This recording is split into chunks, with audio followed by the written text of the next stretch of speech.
Être racheté pour Dieu signifie qu'une vie conformément à la propre nature de Dieu doit être offerte. Et c'est là que se trouve tout l'aveuglement. Nous avons parlé dans notre précédente méditation du terrible aveuglement qu'on voit dans l'évolution. Ici, nous avons l'affreux aveuglement de ce redoutable évangile qui n'est pas du tout un évangile et qui est prêché, à savoir l'humanisme.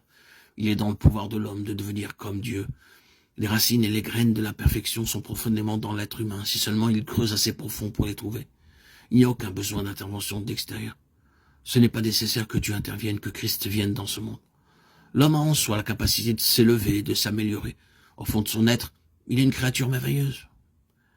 Quel aveuglement!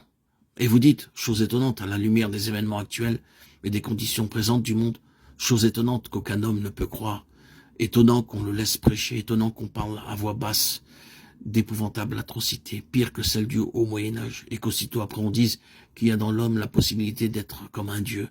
Aveuglement. La vraie question est celle-ci. Les hommes sont-ils aujourd'hui plus nobles moralement? Est-ce qu'ils s'élèvent moralement?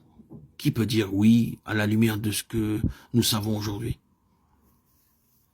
Cependant, cet évangile de l'humanisme est prêché. L'homme s'élève constamment. Et l'utopie est à l'horizon, parce que l'homme a en lui-même la capacité de s'élever.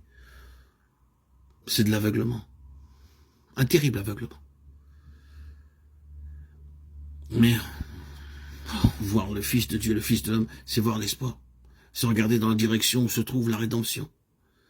La rédemption est dans un autre genre d'humanité, dans un pouvoir de racheter, parce qu'il y a là quelque chose qui satisfait Dieu.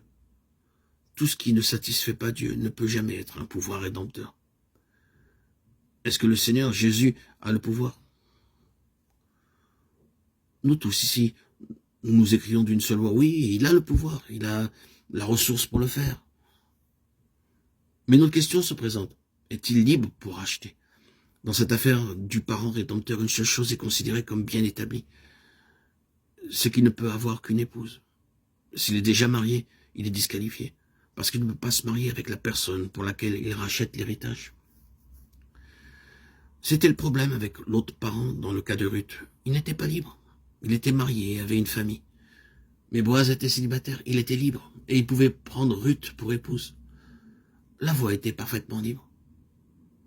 Maintenant, nous entrons spirituellement dans le terrain des choses sublimes. Christ a aimé l'Église et s'est livré lui-même pour elle, afin de nous racheter de toute iniquité.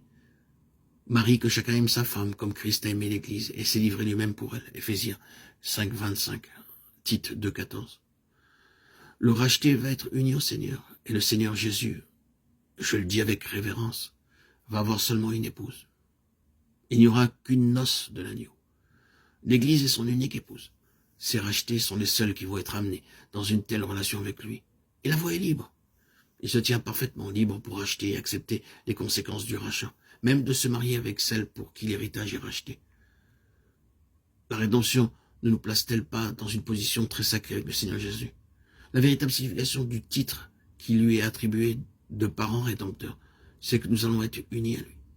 Non pas rachetés comme un bien meuble, comme une chose, mais rachetés afin d'être unis à lui pour toujours, dans le plus saint de tous les liens, mariés avec le Seigneur. C'est la signification du Fils de l'homme. Oui, il est libre, il peut le faire. Et il ne reste alors qu'une question.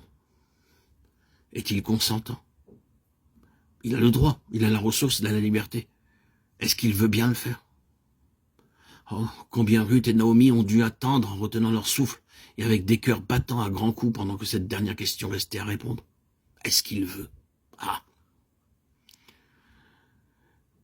Il ne peut y avoir ici aucun cœur qui batte à grands coups, ni aucun souffle retenu. Est-il décidé à le faire? Eh bien, auditeurs, auditrices, bien-aimés, frères et sœurs en Christ, que disons-nous à cela? Il l'a fait. Et cela répond à la question, si nous n'en jouissons pas, nous n'avons plus qu'à l'accepter, à le croire. Il est disposé. Bien-aimés en Christ, que le Seigneur ravisse nos cœurs et élargisse notre vision de Jésus, le Fils de l'homme. Amen. Alléluia. Gloire à Dieu au plus haut des cieux, et paix sur la terre aux hommes qu'il aime, à toi Seigneur, tout honneur et toute gloire pour les siècles des siècles.